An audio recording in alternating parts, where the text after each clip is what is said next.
الرحمن الرحیم۔ آج جمعۃ المبارک کی نشست میں آپ حضرات کی خدمت میں ایک ضروری مسئلے کی وضاحت کرنی ہے۔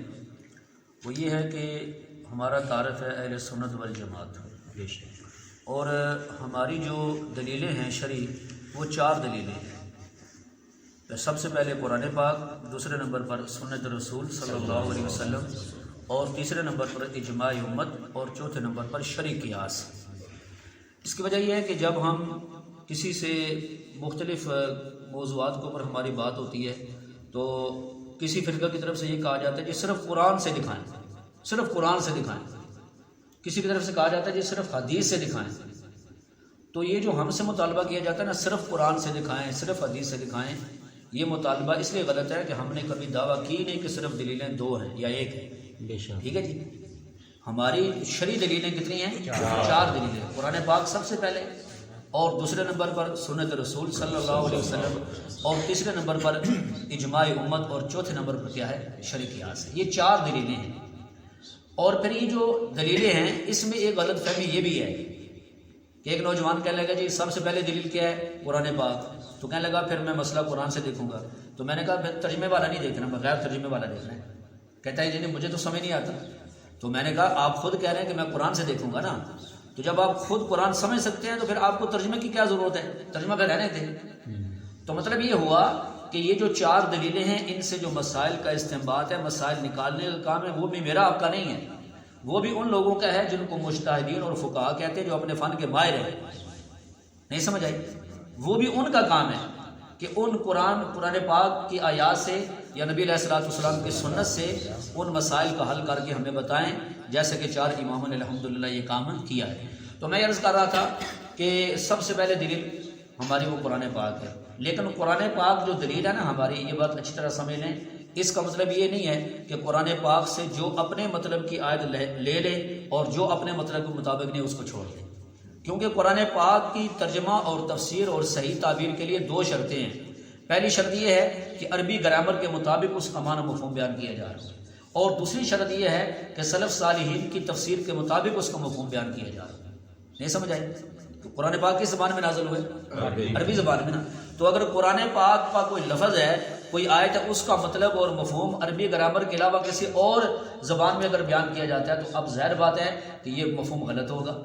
اور دوسرے نمبر پر قرآن پاک رسول اللہ صلی اللہ علیہ وسلم پر نازل ہوا ہے نا، تو آپ صلی اللہ علیہ وسلم نے خود اس کی تفسیر صحابہ کرام کو سکھائی ہے، جیسے اللہ تعالیٰ نے قرآن پاک میں فرمایا وَيُعَلِّمُهُمُ الْكِتَابَ وَالْحِكْمَةَ، کہ وہ نبی صلی اللہ علیہ وسلم ان لوگوں کو یعنی صحابہ کرام کو قرآن اور اپنی سنت سکھاتے ہیں۔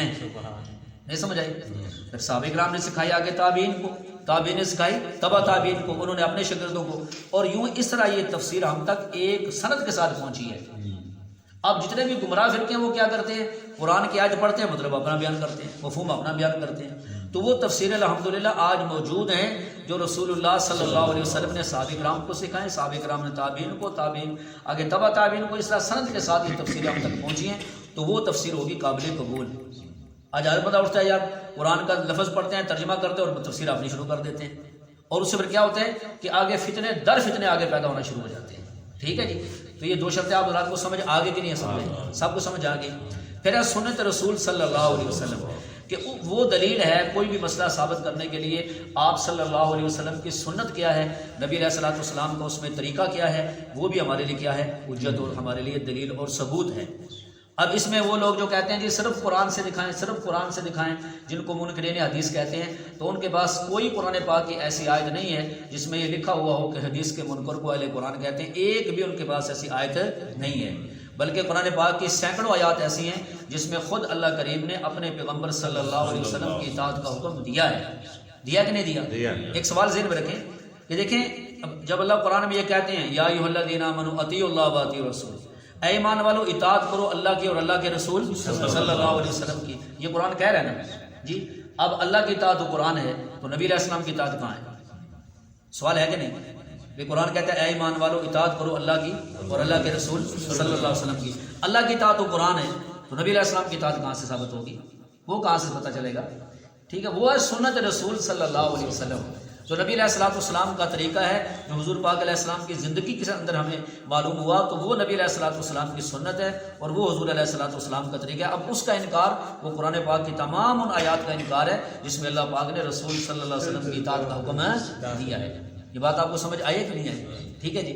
تو اب لوگ انکار کرتے ہیں نبی علیہ السلام کی سنت کا، حدیث کا، اور آگے جناب والا وہ اپنے آپ کو اہل قرآن کا اپنے اوپر لیبل لگا دیتے ہیں۔ ٹھیک ہے جی۔ تو تیسرے نمبر پر ہے اجماع امت۔ اجماع امت کا مطلب یہ ہے کہ کسی مسئلے پر اگر امت کے اہل علم کا اور جو اپنے قرآن و سنت کے علوم میں مہارت رکھتے ہیں ان کا کسی مسئلے پر اتفاق ہو گیا تو اس کو کہتے ہیں امت کا اجماع ہو گیا۔ اس امت کے اجماع سے مراد ہر بندے کا اتفاق نہیں ہے، نہیں سمجھ آئی؟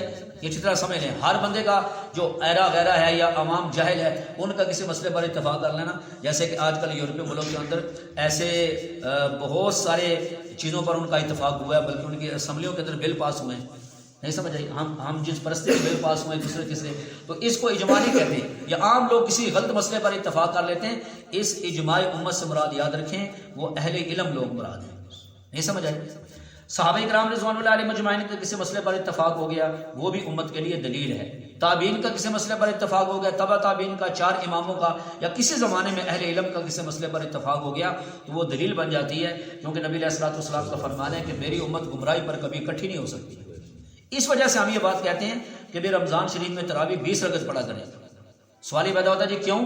اس لیے کہ اس کی کئی وجوہات ہیں۔ پہلی وجہ تو یہ ہے کہ نبی علیہ الصلوۃ والسلام نے پہلے 3 دن جو تراویح پڑھی ہے باجماعت پڑھائی ہے، نبی علیہ السلام نے وہ بھی 20 رکعت پڑھائی ہے، 8 رکعت نہیں پڑھائی، نہیں سمجھ آئی؟ پہلی بات تو یہ ہے۔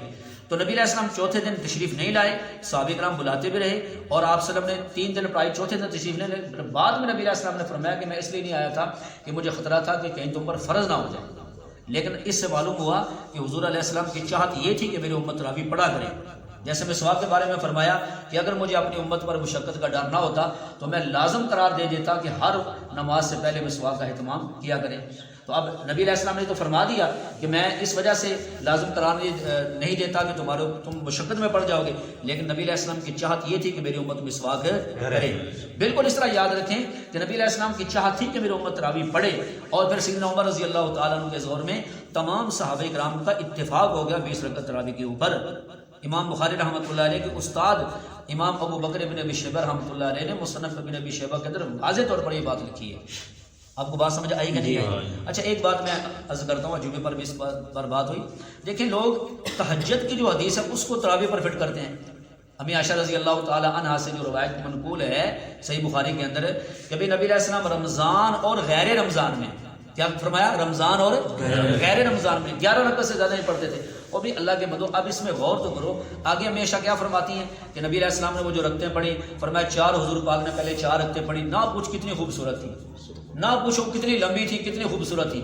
اچھا اب اس میں کئی باتیں غور کرنے کی ہیں۔ نمبر 1 اس میں جماعت کا ذکر نہیں ہے۔ نمبر 2 اس میں جناب والا مسجد میں پڑھنے کا ذکر نہیں ہے، اس میں پورے مہینہ پڑھنے کا ذکر نہیں ہے، اور تیسرے نمبر پر اس کے اندر جماعت کا ذکر نہیں ہے، اور اس میں گھر کا ذکر ہے اور 4 رکعتوں کا ذکر ہے، جبکہ تراویح کتنے رکعت پڑھی جاتی ہے؟ 2 پڑھی جاتی ہے۔ تو اب اس میں 11 رکعت رمضان اور غیر رمضان، پھر تراویح صرف رمضان میں پڑھی جاتی ہے، غیر رمضان میں نہیں پڑھی جاتی۔ پھر جب صحابہ کرام کا اتفاق ہو گیا تو امی عائشہ رضی اللہ تعالیٰ کی وفات جا کر سیدنا امیر معاویہ رضی اللہ کے دور حکومت میں ہو رہی ہے، تو آپ جن لوگوں نے عمرہ کی حج کیا ہے آپ نے دیکھا کہ نبی علیہ الصلوۃ والسلام کا جو روزہ مبارک ہے ساتھ ہی وہ جگہ ہے جہاں حضور پاک نماز پڑھا، سامنے لکھا ہوا آدم صلی رسول اللہ صلی اللہ علیہ وسلم۔ امی عائشہ سال تک زندہ رہی، کبھی آپ نے نہیں فرمایا کہ 20 رکعت تراویح تم پڑھ رہے ہو، حضور پاک تو 8 پڑھا کرتے تھے، تم غلط کر رہے ہیں۔ کیونکہ بات صحیح ہے کہ نہیں صحیح؟ بولے نا، صحابہ کرام غلط بات کو دیکھ کے خاموش نہیں رہتے تھے نا، ٹھیک ہے؟ تو اس پر اتفاق ہو گیا۔ اب جب تمام صحابہ کا اجماع اور اتفاق ہو گیا تو یہ عمل جو ہے نا یہ بھی امت کے لیے دلیل بن گیا۔ کیا دلیل بن گیا؟ یہ دلیل بن گیا۔ تو اب لوگ کہتے ہیں اور جی حضور پاک علیہ الصلوۃ والسلام نے تو نہیں پڑھی تو ہم کیوں پڑھیں؟ بھائی اللہ کے نبی نے 8 بھی تو نہیں پڑھی نا جماعت کے ساتھ، جبکہ آپ کے مسجدوں میں باقاعدہ جماعت ہوتی ہے، باقاعدہ امام آگے کھڑا ہوتا ہے، پیچھے مقتدی کھڑے ہوتا ہے، پھر پورا آپ قرآن پاک ختم کرتے ہیں، جبکہ حضور علیہ السلام کے بارے میں یہ بھی منقول نہیں ہے کہ آپ نے پورا قرآن پاک اس میں مکمل کیا ہو۔ نہیں سمجھ آئی؟ یہ 2 سنتیں جو الگ الگ ہیں نا میرے بھائیوں، یہ ہم کہتے ہیں کہ نبی علیہ السلام نے فرمایا تم پر میری سنت بھی لازم ہے اور میرے خلفائے راشدین کی سنت بھی لازم ہے۔ تو پورا مہینہ تراویح پڑھنا اور اس کے اندر ایک دفعہ قرآن پاک مکمل کرنا، یہ 2 الگ الگ سنتیں ہیں، اور یہ سیدنا عمر رضی اللہ تعالیٰ اور تمام صحابہ کرام کے اس پر کیا ہوا ہے؟ اتفاق ہوتا ہے۔ اتنی بات آپ کو سمجھ آئی کہ نہیں آئی؟ تو اجماع امت بھی ہمارے ہاں کیا ہے؟ دلیل ہے. کیا میرے بھائیو؟ یہ بھی دلیل ہے. اور شرعی قیاس کا مطلب یہ ہوتا ہے کہ ایک فقیہ ہے، قرآن و سنت کا ماہر ہے، کوئی نیا مسئلہ پیش آ جاتا ہے، اس کے بارے میں واضح کوئی صراحت نہیں ہے قرآن پاک میں، کوئی واضح صراحت نہیں ہے سنت کے اندر، پھر وہ دیکھتا ہے کہ اس سے ملتا جلتا مسئلہ کون سا ہے قرآن پاک میں یا کہ حدیث مبارکہ میں، سنت میں، اور پھر اس سے اوپر قیاس کر کے وہ مسئلہ حل کر دیتے ہیں. مثال کے طور پر جیسے بھینس کا مسئلہ ہے، ٹھیک ہے، جاموس کا لفظ نہ قرآن میں ہے نہ حدیثوں کے اندر ہے، تو پھر جو فقہاء نے دیکھا کہ وہ 4 قسم کے جانور ہیں جن کو قرآن پاک نے اور حدیثوں کے اندر حلال قرار دیا گیا ہے، ٹھیک ہے، بکری نر مادہ، بھیڑ نر مادہ، گائے نر مادہ اور اونٹ نر مادہ. تو انہوں نے کہا ان کے اندر مشترکہ وجہ کیا حلال ہونے کی؟ تو انہوں نے کہا جگالی کرنا. کیا کرنا؟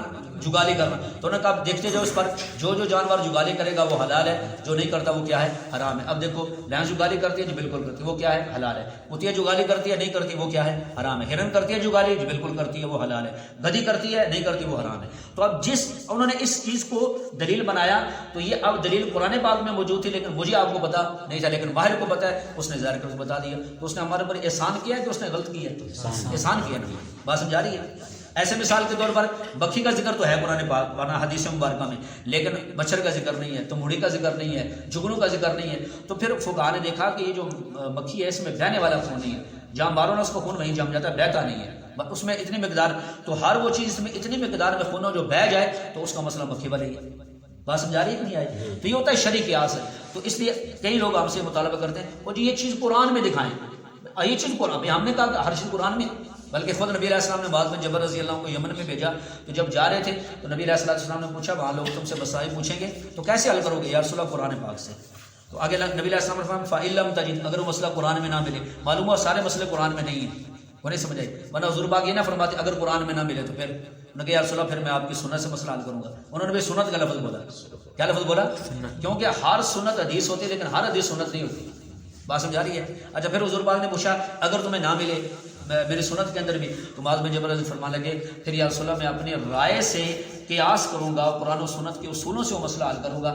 تو نبی علیہ السلام اتنے خوش ہوئے، نبی علیہ السلام نے ان کے کندھے پر ہاتھ رکھا اور فرمایا اللہ کا شکر ہے کہ جس اللہ نے میرے قاصد کو وہ بات کہنے کی توفیق عطا فرمائی جس سے میں راضی ہو گیا، جس سے میں کیا ہو گیا؟